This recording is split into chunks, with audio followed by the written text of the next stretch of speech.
Bon dia, benvinguts a l'informatiu d'UPF Televisió. Avui continuen les declaracions en el quart i penúltim dia de judici pel 9-N. Aquesta vegada, els citats a declarar al Tribunal Superior de Justícia de Catalunya són voluntaris d'aquella jornada participativa, així com la secretària administrativa i Funció Pública de la Generalitat i l'alcaldessa de Vilanant. És dijous 9 de febrer i aquests són la resta de titulars del dia. Els veïns de Montcada i Reixac estan farts que la línia 2 de Rodalies deixi constantment víctimes al seu pas pel municipi.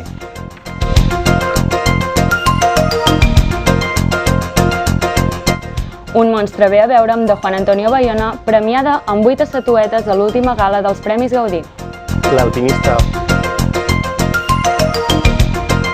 L'alpinista Ferran Latorre podria convertir-se aquesta primavera en el primer català en coronar els 14 cims més alts del planeta. L'escriptora i periodista Isabel Clara Simó és la darrera guanyadora del Premi d'Honor de les Lletres Catalanes.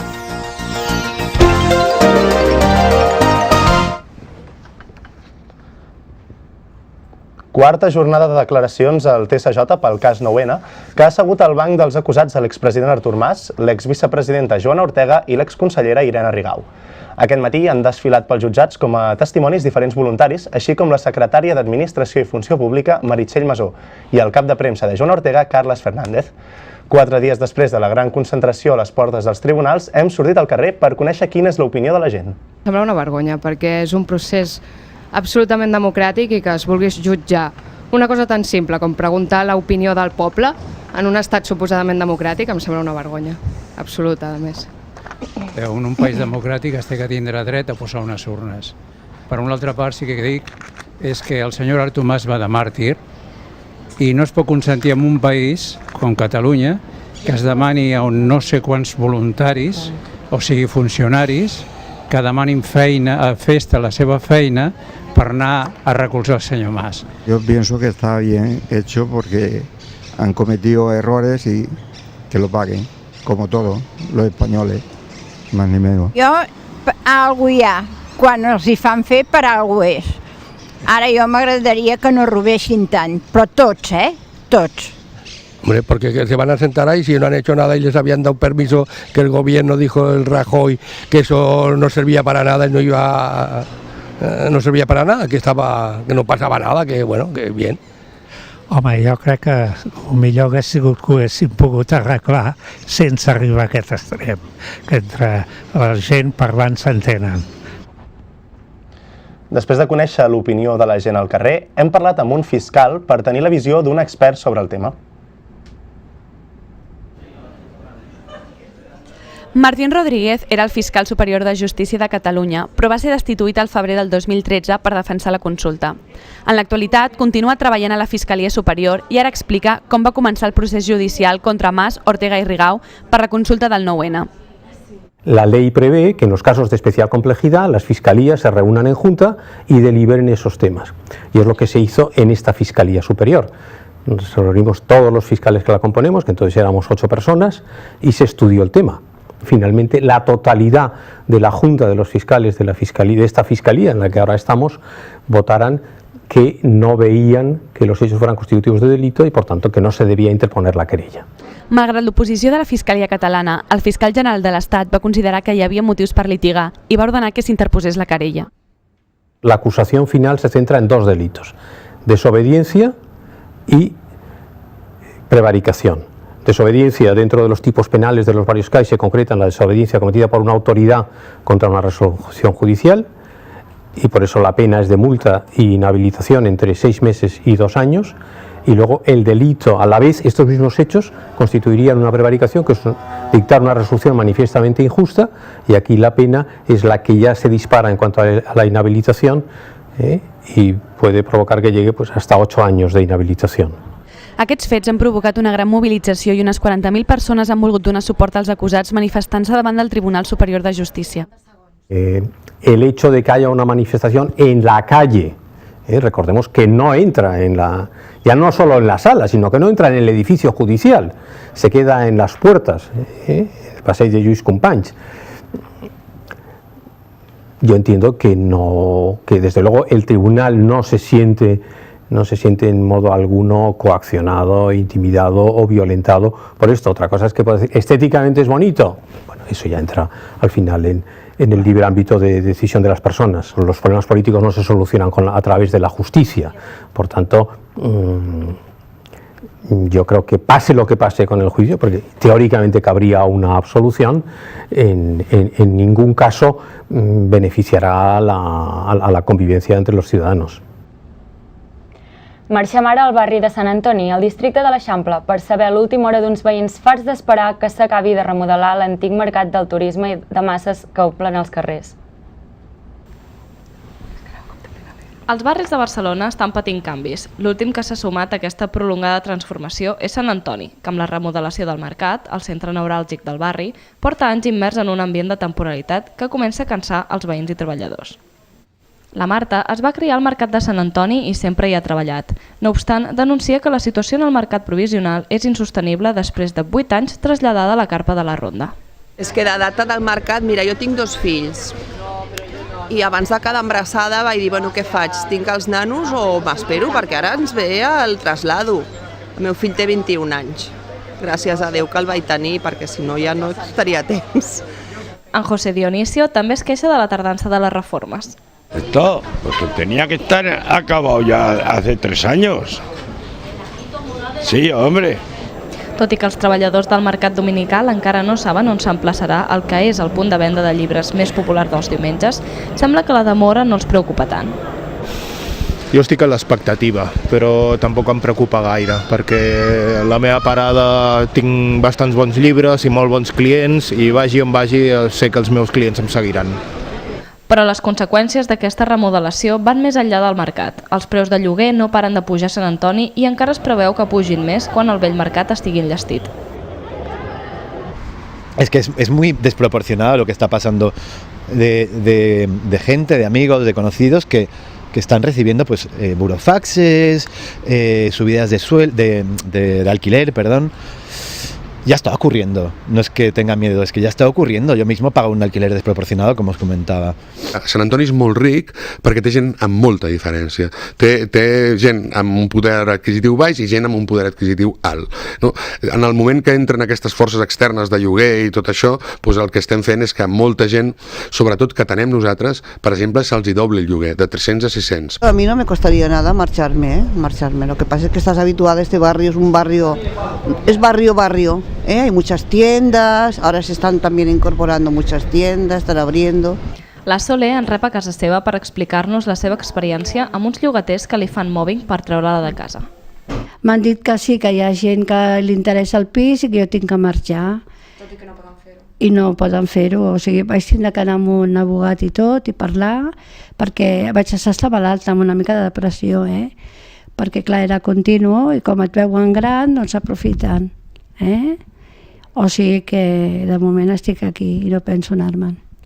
La por dels veïns que Sant Antoni es converteixi en el que ells anomenen com la Boqueria 2, sobretot es fonamenta en la gran afluència de turisme que suporta el barri i un procés de gentrificació que no consideren bo.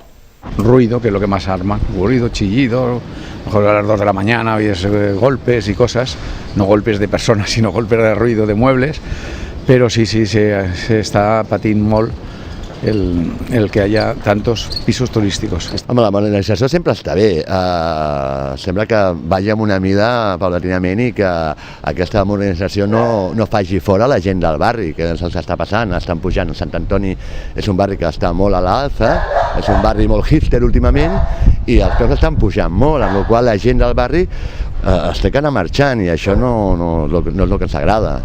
Però no tothom opina el mateix. El carrer Parlament s'ha convertit en els darrers anys en un focus de modernització que freqüenta la gent més jove i a la moda del barri, amb bars hipsters que acaparen l'atenció de turistes i autòctons.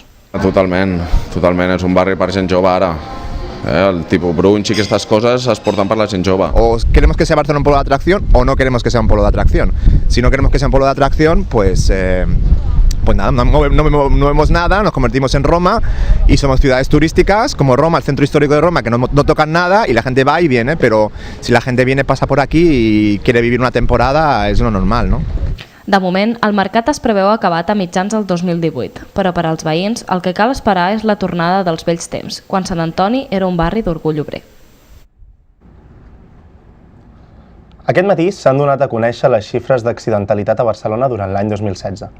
Connectem amb Marta Tebar. Marta, quin és el balanç? Bon dia, Jean-Paul. Sí, és que la sinistralitat viària ha patit un repunt que passa de les 9.095 actuacions de la Guàrdia Urbana el 2015 a les 9.330 de l'any 2016. Segons els responsables de trànsit, l'increment de sinistralitat està lligat amb la recuperació econòmica, i és que aquest 2016 la mobilitat a la xarxa viària ha augmentat un 2,4% respecte a l'any passat. Tot i això, els accidents mortals cauen un 1,7% respecte a l'any 2015. Els grups més vulnerables són especialment els ciclistes, els motoristes i els vianants, concretament la gent gran. Fa anys que estem en aquesta tendència, afortunadament, de disminució dels accidents més greus a la ciutat, però també d'un cert repunt de l'accidentalitat global. Però no obstant, estem parlant d'augments. 10 dels vianants morts eren persones majors de 70 anys i 3 dels ferits greus també eren majors de 70 anys. Això vol dir que s'ha de fer una crida a la gent gran que, sisplau, respectin les normes, respectin els passos de peatons, i s'ha de fer una crida a tots els conductors, a tothom que porta un vehicle, que pensin que la gent gran és gent gran. Montcada i Reixac continua la lluita pel soterrament de la línia 2 de Rodalies Renfe al seu pas pel municipi, que aquest mes passat s'ha endut una altra víctima. L'Ajuntament ja ha contactat amb la Generalitat i esperen poder arribar aviat a un acord amb el Ministeri de Foment. Montcada i Reixac té 5 estacions de tren i 3 línies de rodalies que travessen el municipi. La que porta més problemes és l'R2. 167 persones han mort per atropellament a la línia des dels anys 80. La plataforma Tracta Just Soterrament Total reclama el soterrament de l'R2 des de fa més de 10 anys, amb l'objectiu de tenir més seguretat i millorar la cohesió social del municipi. Solucions integrals al problema de les vies a Montcada no hi ha altra que el soterrament, perquè estem parlant de gent que està morint a les vies. La R2, que passa pel mig de la població, vol dir que trinxa el territori de manera absoluta i radical. El 2007, l'Ajuntament de Montcada va encarregar un estudi sobre les obres del soterrament que va aconseguir abaratir els costos a un 50%. El consistori intenta reprendre el contacte amb l'estat espanyol. Ja no ens valen les excuses econòmiques, de la conjuntura econòmica. N'hi ha diners, però és un tema de prioritat. Simplement és qüestió de posar les prioritats en el seu lloc. I es veu que les vides dels moncadencs i moncadenques no és prioritat per l'estat espanyol i per al Ministeri de Foment. Foment ja es va comprometre a prendre mesures pressupostàries, però des del juny no ha tornat a parlar amb Montcada. Mentrestant, els veïns i veïnes seguiran reivindicant el soterrament de l'R2, tant social com institucionalment. De moment, el que sí hi ha a Montcada és un pas subterrani, un remei provisional que no soluciona el problema. El dia a dia dels moncadencs i moncadenques es veu condicionat per les nombroses vies de tren que travessen el municipi. Accions tan quotidianes com anar a treballar o a l'escola comporten creuar les vies. Hi ha un pas subterrani a l'estació de Montcada, però aquest està en males condicions.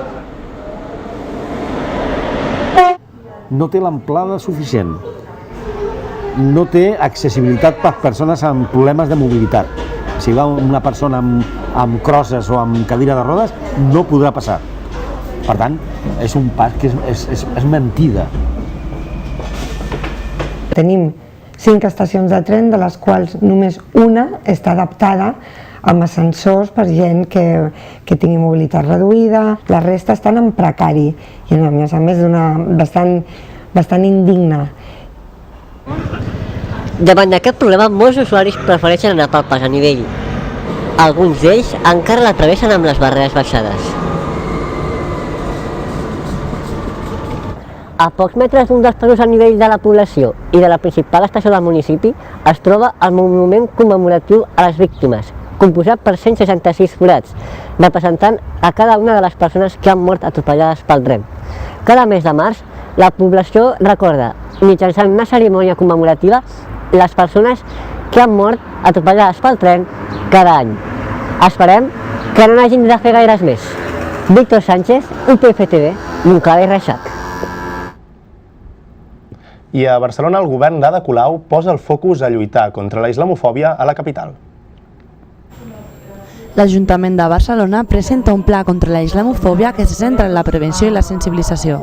Tot el que busca és anar a l'arrel del problema, que aquestes actuacions no es produeixin. Així ho ha explicat el quart tinent d'alcalde Jaume Sens, que creu que s'ha de trencar amb els tòpics. Els més recurrents ja els coneixeu, associen l'islam a quelcom bàrbar, irracional, inferior, impermeable en el temps, a la geografia o les cultures. Són, com la majoria de tòpics, falsos. Entre d'altres accions, es pressionarà perquè la islamofòbia sigui denunciable. Discriminació en els atestats policials. Se recull aquestes discriminacions de tal manera que la policia també sigui capaç de, en el moment en què se detecta un cas que és susceptible de ser portat a la Fiscalia Especial de Serveis de Delicte d'Odi. El pla durarà 2 anys i s'invertiran 102.000 euros. Aquest any 2017 i 47.000. El Liceu és social o no serà? Aquest és el propòsit principal del projecte social del Liceu, una iniciativa que pretén facilitar l'accés a la cultura de diverses maneres, tant millorant l'accessibilitat del mateix teatre com promovent projectes culturals o iniciatives de conscienciació social. El Gran Teatre del Liceu vol allunyar-se de la seva concepció elitista amb el projecte social. L'encapçala el lema «El Liceu o és social o no serà». Amb aquest pla, el Liceu pretén esdevenir un teatre més inclusiu que faciliti l'accés a la cultura. Aquest propòsit, segons Roger Guasch, ha començat a donar el seu fruit. Està entrant gent que mai havia entrat al Liceu. Llegim-ho des d'aquest punt de vista. Anem a un projecte transversal on totes les àrees del teatre estan implicades i s'ho creuen, que això és el bo. El projecte posa el focus en 10 aspectes que, executats en conjunt, poden fer del Liceu un teatre més social. Un dels aspectes en què el projecte se centra és l'accessibilitat. Totes les barreres tenen un ample especial perquè les cadires de rodes puguin passar. De manera que una persona que porta cadires de roda no es vegi discriminada a passar per un lloc només, pugui passar per totes. Santi Vila, Dolors Bassa i Jaume Collboni, tots ells han intervingut en la presentació del projecte i han remarcat que la cultura no ha de tenir barreres. Un any més, i ja en van 9 de consecutius, l'Acadèmia del Cinema Català ha celebrat la gala dels Premis Gaudí. Una de les pel·lícules més destacades ha estat Un monstre em ve a veure, de Juan Antonio Bayona, que s'ha endut 8 estatuetes. La gala dels Premis Gaudí es va celebrar a l'Auditori del Fòrum. És el gran esdeveniment del cinema català i per a molta gent ser allà ja era un gran premi. Un amic meu en un bar estàvem fent una copa quan vam acabar el rodatge i em va dir: Carla, t'imagines que Les amigues de l'Àgata es converteix en una pel·li de culte, independent, que ho peta als festivals, que arriba als Gaudí? I jo recordo dir, va, brindem, sí, però això no passarà. Ja estem aquí. Molt contents perquè, clar, no és el nostre ambient, no és el nostre espai, però ens han convidat a que vinguéssim i a més amb un número que té molt a veure amb nosaltres, com ja veureu i descobrireu, i llavors és molt emocionant. De totes maneres, els actors de les pel·lícules favorites sí que comptaven amb l'al·licient extra de poder-se endur a casa algun premi, i l'emoció de ser allà es barrejava amb els nervis. De moment no gaires. Fins que no diguin els 4 nominats i surti el nom, no, em sembla que no em pujarà. Bueno, sí, una mica nerviós, sí, una mica sí. Doncs estic bé, la veritat és que venia molt poc nerviós. Aquí t'hi posen, Sí, si tu arribes molt tranquil, fan els possibles per posar-te nerviós, però estic molt tranqui. Que sigui el que sigui, estem molt feliços d'estar aquí. Amb 8 nominacions, és meravellós el que ens ha valorat la pel·li i l'Acadèmia. Bruno Oro, el presentador de l'acte, va haver de creuar una sala incendiada per entrar a l'auditori. D'aquesta manera començava la gala. I el moment més emotiu va arribar quan Josep Maria Pou va ser guardonat amb el Premi d'Honor a tota la seva trajectòria. Companys de petits papers que els agrada la seva feina i són feliços amb el que fan. Companys que van obrir camí i que ara pateixen els rigors d'una jubilació esquifida. En nom d'ells l'accepto i amb ells el comparteixo. Una de les grans protagonistes de la nit va ser Un monstre em ve a veure, de Juan Antonio Bayona. La pel·lícula es va endur 8 guardons, entre els quals destacava el de millor direcció i el de millor pel·lícula en llengua no catalana. El primer plànol que vaig tindre amb aquesta pel·lícula era, voy a cambiar al castellano, era un plano de un lápiz que rodaba. Para mí ese plano, ese lápiz era el arma más poderosa y quiero compartir este premio con la persona que me enseñó a usar ese lápiz, que es mi padre. D'altra banda, Eduard Fernández va guanyar el premi a millor actor protagonista. Compartir aquest gaudí meravellós. I Emma Suárez es va endur el premi a millor actriu protagonista per La propera pell. Nit, moltes gràcies. Estic molt... Agraïda. I a la millor pel·lícula és per... Tu no pots veure que tens molt aquí a veure, La propera pell! D'aquesta manera es tancava la novena edició dels Premis Gaudí. Darrere de les càmeres, la gala és un aparador per molts actors i actrius i una gran festa. Un equip de ser trencada va seguir tot el que va donar de si l'abans i el després de la gala.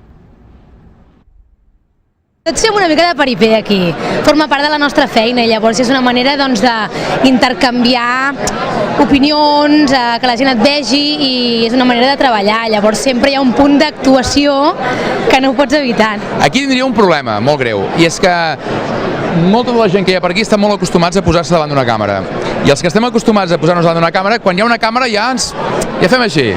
Hola, què tal? Ja no som nosaltres, saps què t'ho vull dir? Jo crec que t'has de comportar tal qual, vull dir, tampoc, no sé, no fem res diferent.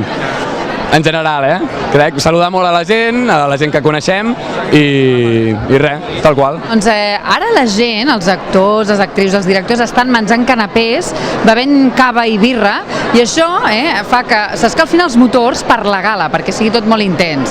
Perquè quan la gent ha menjat i ha begut una mica, està més divertida i això és així. Però la farra és un 50%. Sí, és important, és important. Bueno. Òmnium Cultural ha volgut reconèixer aquest any la trajectòria de l'escriptora Isabel Clarà Simó, atorgant-li el Premi d'Honor de les Lletres Catalanes. La seu d'Òmnium Cultural està a punt de rebre Isabel Clarà Simó, la guanyadora del Premi d'Honor de les Lletres Catalanes del 2017. Aquest ha estat l'acte de nomenament de la guardonada, que rebrà el premi a finals de febrer. És un reconeixement molt important en la literatura catalana i escriptors com Martí Pol o Mercè Rodoreda també l'han guanyat. Dir-vos que el reconeixement públic és públic i tan massiu i d'un prestigi tan elevat com el Premi d'Honor, que de fet és el Nobel català. Militant de Solidaritat Catalana per la Independència, Isabel també ha aprofitat l'acte per recordar el moment polític que viuen els països catalans. Dic una cosa, soc un independentista amb moltes ganes de deixar de ser-ho, perquè l'independentisme no és una ideologia, és un estat que vols assolir. I de la política ha passat a l'àmbit més sentimental, recordant els seus inicis com a escriptora en català. Jo havia escrit sempre en castellà, per suposat. Per què no escrius un conte? Vaig començar a escriure un conte i em van caure uns llagrimots així de grossos, perquè per primera vegada en la meva vida estava escrivint en la llengua en la que pensava. Finalment, i emocionada, ha volgut agrair a tothom el reconeixement a la seva carrera. Pel que fa a mi, us prometo que aquest premi m'ajudarà a continuar sent ambiciosa i intentant fer les pàgines una miqueta millor que les anteriors i aprenent una miqueta cada dia més. Isabel Clarà Simó, escriptora valenciana, tota una vida dedicada al món literari i que ha estat guardonada amb molts premis. Aquest 20 de febrer rebrà el Premi d'Honor de les Lletres Catalanes. Adrià Soler, UPF Televisió, seu d'Òmnium Cultural. L'escriptor Jordi Coca ha visitat el plató d'UPF Televisió per repassar la seva trajectòria literària, que inclou novel·les, poesia, teatre i narrativa breu. Guardonat amb el Premi Josep Pla i el Premi Joanot Martorell, entre d'altres, Coca ja s'ha convertit en un clàssic de la literatura catalana contemporània. Jordi Coca va parlar sobre literatura i política, però també sobre els canvis que ha sofert el país al llarg dels últims temps. L'autor, de 70 anys, recordava així els seus primers passos en el món de la literatura. Érem tots molt jovenets, érem la generació anomenada dels 70, hi havia la Montserrat Roig, el Pepito Benet i Jornet i tanta gent, el Jaume Melendres, etc., el Jordi Teixidor. És una generació que ha estat molt tocada per desgràcies, per accidents, per malalties, el càncer, la sida, i realment mort molta gent. Però el gran canvi, jo diria que no és aquest, sinó que és una mica el canvi del país. L'any 70 estàvem encara en plena dictadura, o al final de la dictadura, però era un moment encara dur des del punt de vista de la repressió. Han passat 46 anys des de la publicació de la seva primera novel·la, però Coca segueix escrivint. La seva última obra, Califòrnia, succeeix als Estats Units, país al qual l'escriptor també va dedicar unes paraules. Tenim aquest delinqüent que l'han fet president dels Estats Units que està dient que cal recuperar la tortura. A partir d'aquí ja no sé què es pot dir més, no?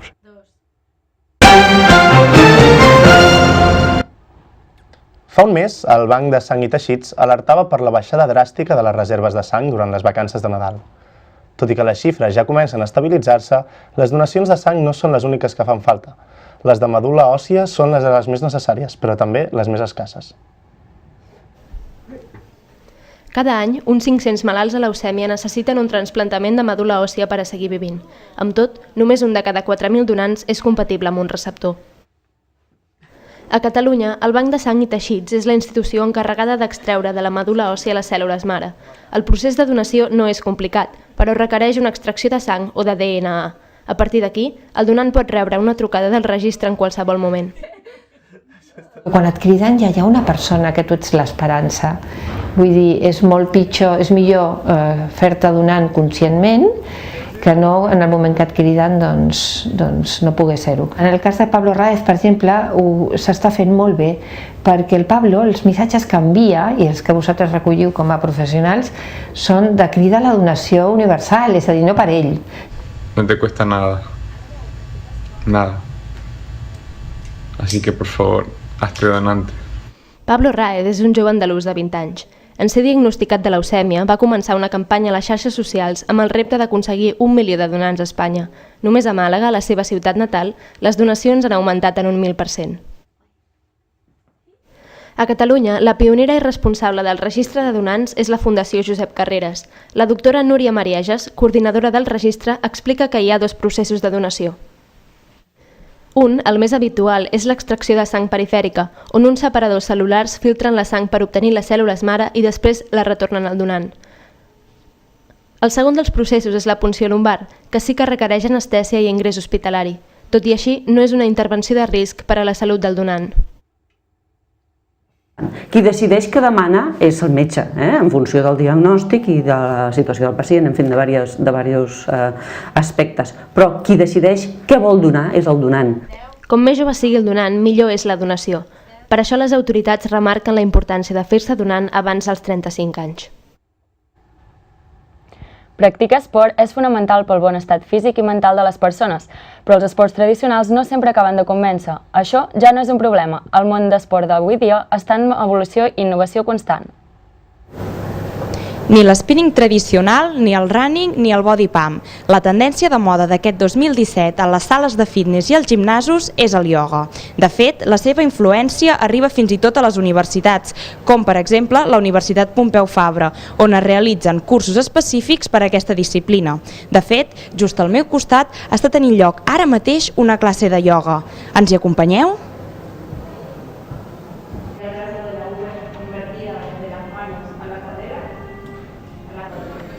El ioga és un dels 6 sistemes de la filosofia hindú, basat en la teoria que a través del coneixement profund d'un mateix i la posada en pràctica d'aquesta activitat, l'home pot controlar els seus impulsos i la seva voluntat. Lo que me dio a mí fue la sensación de presencia y de poder unir mi actividad mental con una actividad un poco más espiritual o energética y las sensaciones corporales y tener esa relación entre las 3 partes y realmente ocupar el cuerpo que habito. Estès arreu del món, la disciplina està en auge constant pels beneficis mentals i físics que proporciona i per contrarrestar l'estrès, els nervis i el ritme accelerat d'un món en canvi constant. Però si el que busques és descarregar adrenalina, moviments enèrgics, el ritme de la música més actual i una explosió de ritme, el teu esport d'aquest 2017 és el Zumba. És per això que avui ens hem desplaçat fins l'Anytime Fitness de Marina per veure com és realment una classe de Zumba. Nascut a Colòmbia a finals dels anys 90, el Zumba és una disciplina de fitness que ha revolucionat les classes aeròbiques de més de 120 països d'arreu del món.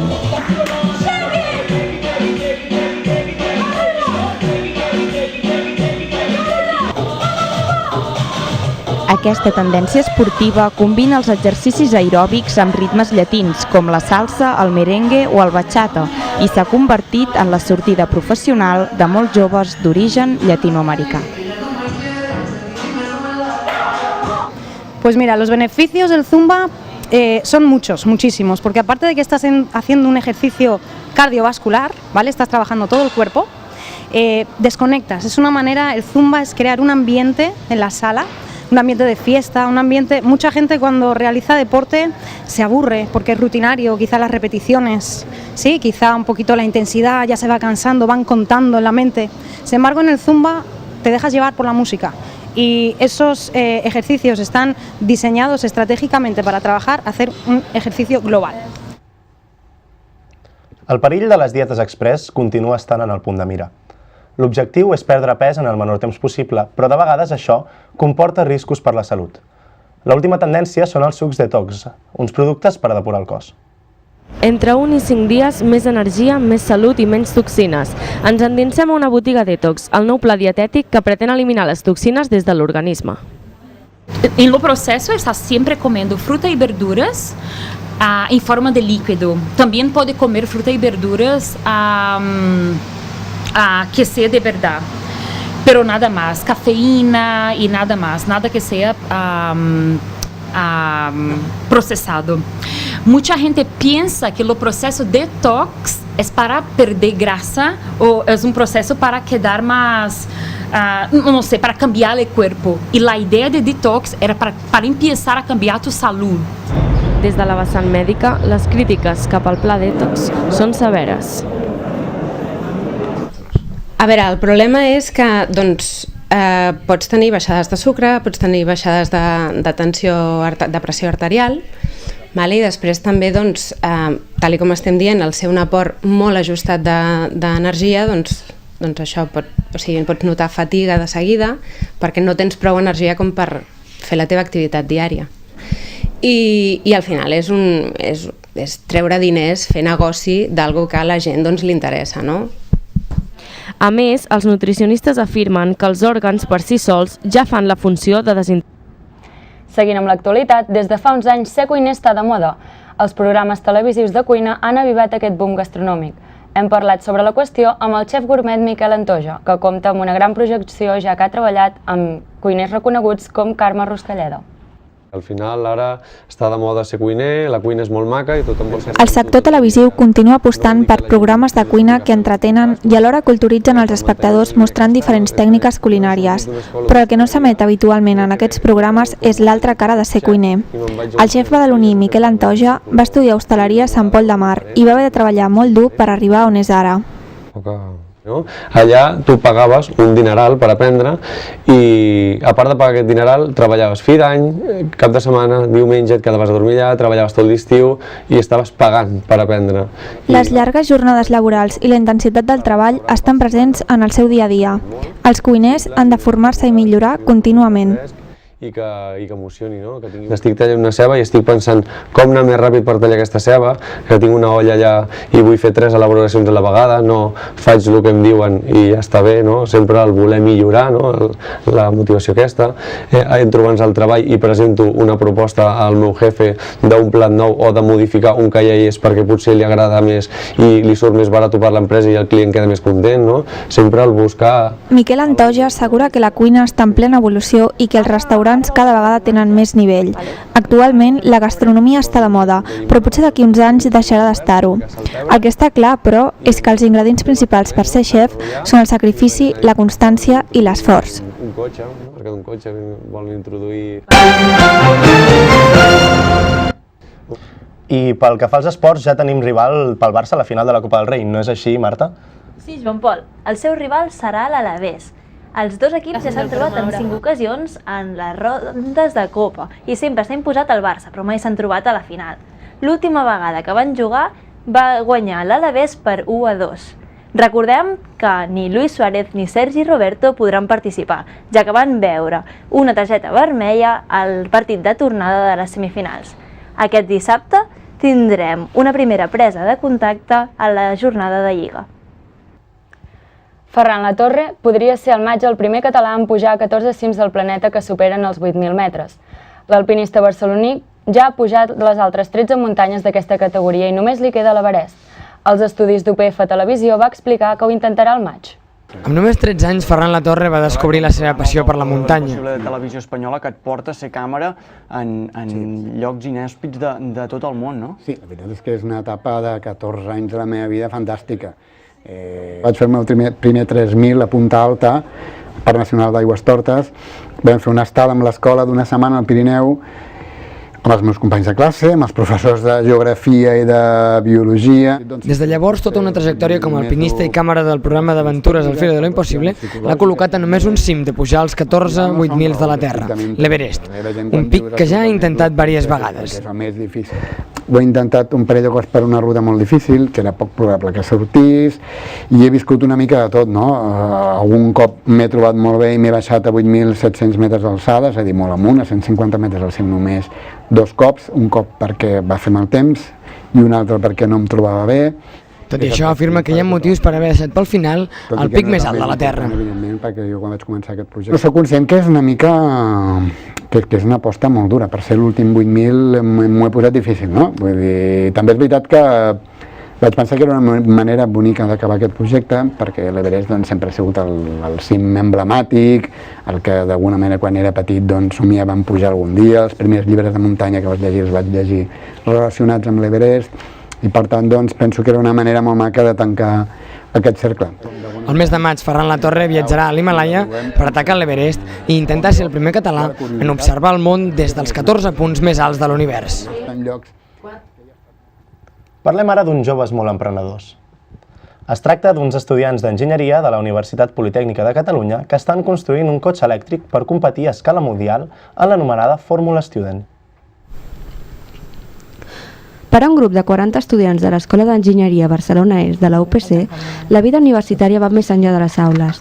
Participen en la Fórmula Student i passen unes 20 hores setmanals treballant en un cotxe elèctric que enguany competirà a Montmeló i la República Txeca.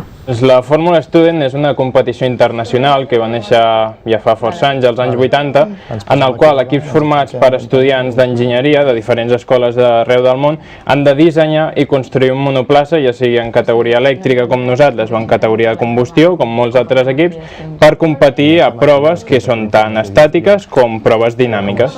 Quan el pressupost per desenvolupar un projecte com aquest, l'equip compta amb més de 100 patrocinadors i subvencions de l'Ajuntament de Barcelona i de la mateixa Universitat Politècnica. I és molt complicat en el sentit de que al final necessites un pressupost molt alt i al final trobar algú que suporti aquest projecte o que estigui implicat és difícil. La Fórmula Student es presenta com la primera oportunitat real d'estar en un equip de competició, d'estar en un equip de motoresport i d'aplicar tot allò que has après a enginyeria. Però no creiem que un bon enginyer de competició hagi de ser una persona que tregui sempre excel·lents. No, creiem que ha de ser una persona entusiasta, amb ganes de treballar. El nostre objectiu és acabar-ho tot i millorar els resultats de l'any passat, tot el que pugui ser estar en un top 15, creiem que estaria molt bé amb els resultats d'Espanya, i a Txeca, que són menys equips, doncs ens agradaria colar-nos en el top 10.